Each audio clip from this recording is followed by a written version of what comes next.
Especially as a young person, everyone's always telling you to be yourself, but who is yourself? We know that we exist somewhere between these external influences and our biological makeup, and we think we're slaves to these things, but we're not. Play the System says we get to choose who we are and how we express it. We don't have to listen to all these external influences, because if you don't like the situation you're in, or the people you're around, or the person you're becoming, you have the power to actively distance yourself from these things, and the ability to seek out and allow yourself to be influenced by the things you want. Play the System says you don't just have to be yourself, you get to make yourself. Good to find your niche in the world. Going clubbing and being a part of like gay culture is really important because everyone's very inclusive to different things. So like we've been able to push the boundaries of like what we want to look like and what our appearance is. Because my job is company. Like I'm just like very like agreeable. And hostess. Like, and then being able to go out with like face paint on and just like when we went out painted as fucking fish. The clothes you wear every single day, what you put on, how you wear it, is how you want to go out into the day. I feel more confident when I can paint my face up like a ridiculous person and wear ridiculous clothes and have like power in that. Ever since high school, like I felt like I had to adhere to a strict idea of masculinity, and then after leaving it and starting doing drag, the kind of lines between drag and boy looks kind of like blended, and then especially living with these two, it kind of just like got worse and worse until I became this monster.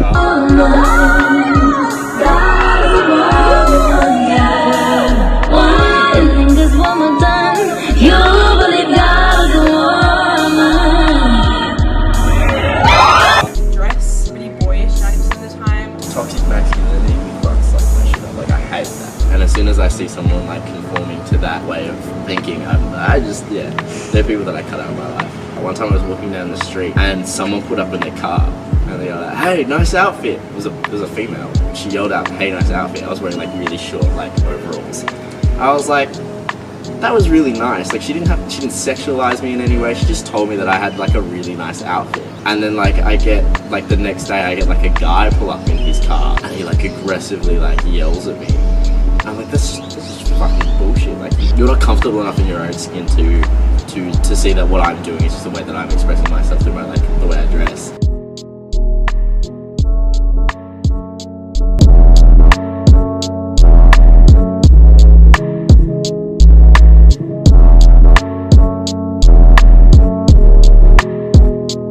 Learning about what it's like to be a trans person through the eyes of one of your best friends is like a big thing. Things that I don't even think about come to light when like we talk to Leo.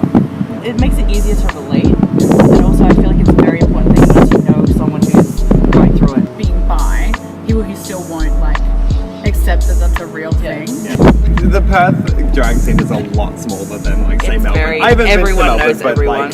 like I've seen a lot of the queens from Melbourne. It sucks, like especially last night when like they're literally defining androgyny, which is something that not meant to be defined. The point of it is it's beyond definition. Yeah. Like, The more drag shows and like queer shows there are, it's And fucking like just queer art in general. yeah, the more it's And, fun.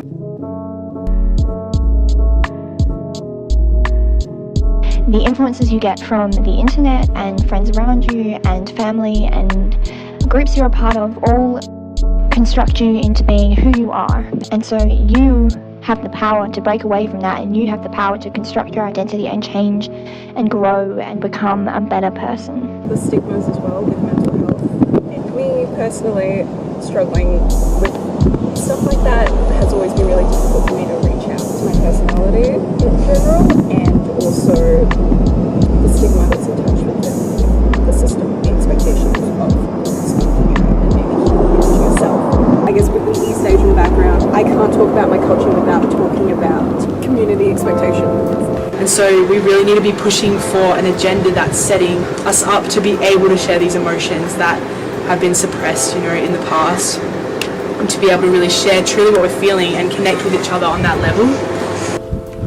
Just put yourself out there, but not in like a superficial way. Like I feel like a lot of young people nowadays, because of Instagram and social media, it's so much like me all the time. Yeah, the main thing is like make friends or make connections everywhere.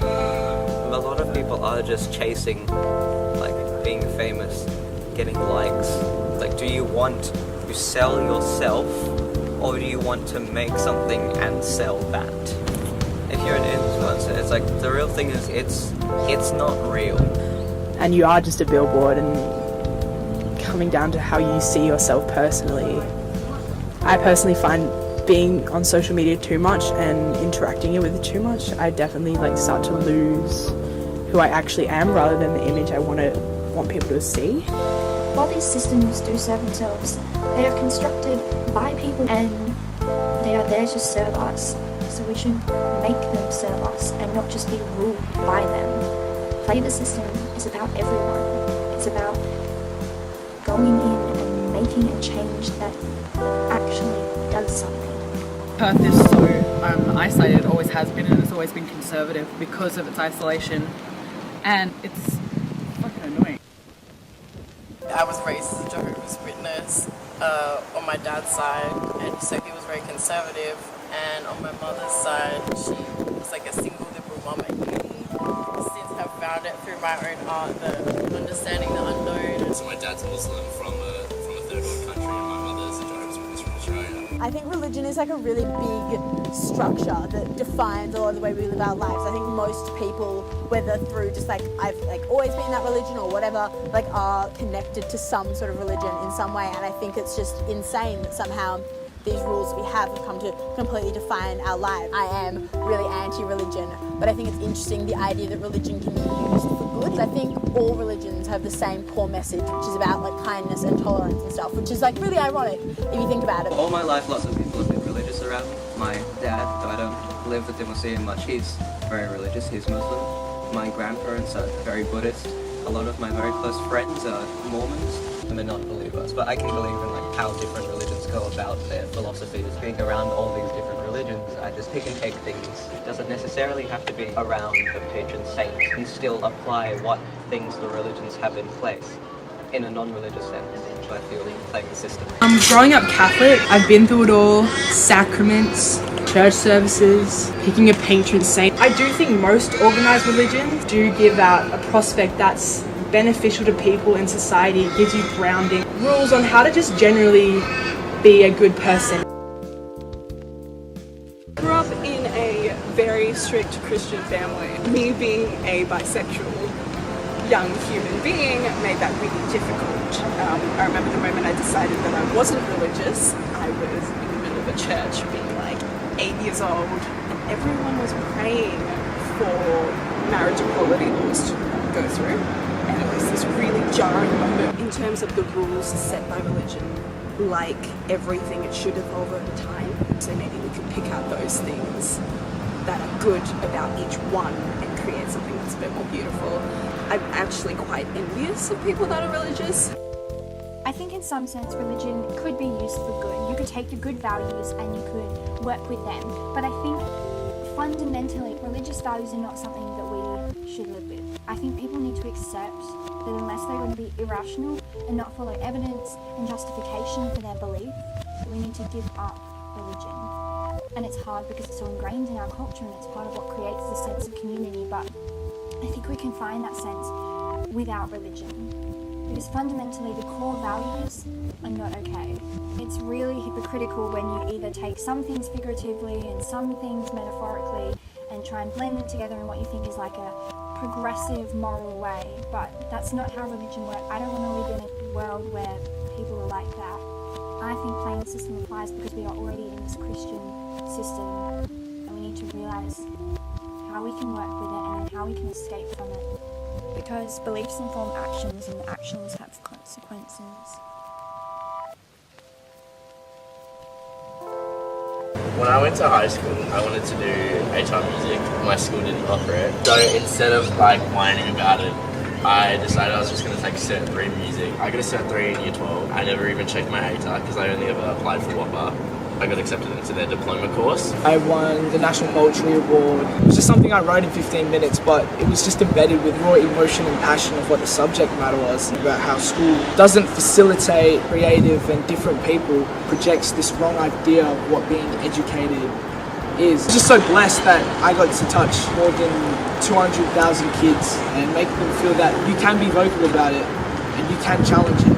If I was in school, I'd be in year 11 right now. I went to TAFE and I did fashion and textiles design. I mean, I was lucky to get into the Cert 4 in the first place because I was only 15. Sexual health education is so important. It's completely not queer friendly. I went to a Catholic school and we had this one day where we would go out and it was like in year 9 and it was like a sex education seminar, and this lady brought out it was meant to be like a 2-week-old fetus, and it was like this tiny baby mold.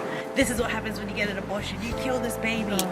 And I was like, what the fuck? A lot of the girls did actually have to go outside to educate themselves, and I was like always interested in it, so I educated myself.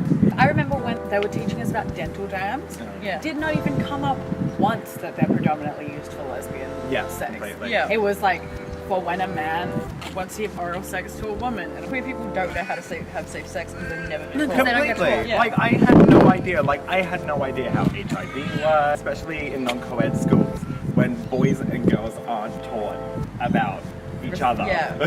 It's very... And it just creates such toxic ideas, especially for men, about women. I think education needs to be a lot more mental health centred, because I think that in terms of our priorities, we just got it really wrong somewhere along the way. And I think that we cannot keep pushing for education to be just achieving the best and competing and beating other people. These are genuine people with genuine issues. What's the best thing we can do? Help, rather than being... It would be really good for our school's public image if we rename something that has failed constantly to just well-being. We live in a democracy. I mean, it's so important that people understand A, what is going on, and B, what their opinion and view is on it, and also how to think critically about the world around them and work on improving it. The thing that education can work on is raising the bar for what it means to be a teacher and make it a job where people are respected when they're in that position, and I think that will create a better learning environment.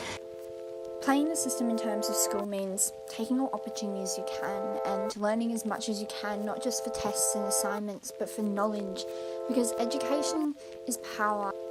And I think one of the biggest parts of playing the system is to recognise that you as an individual can make a difference. And it's so cheesy and it's been oversaid so many times, but people don't seem to recognise that they influence a circle of people who influences more people, and eventually you're connected to everyone.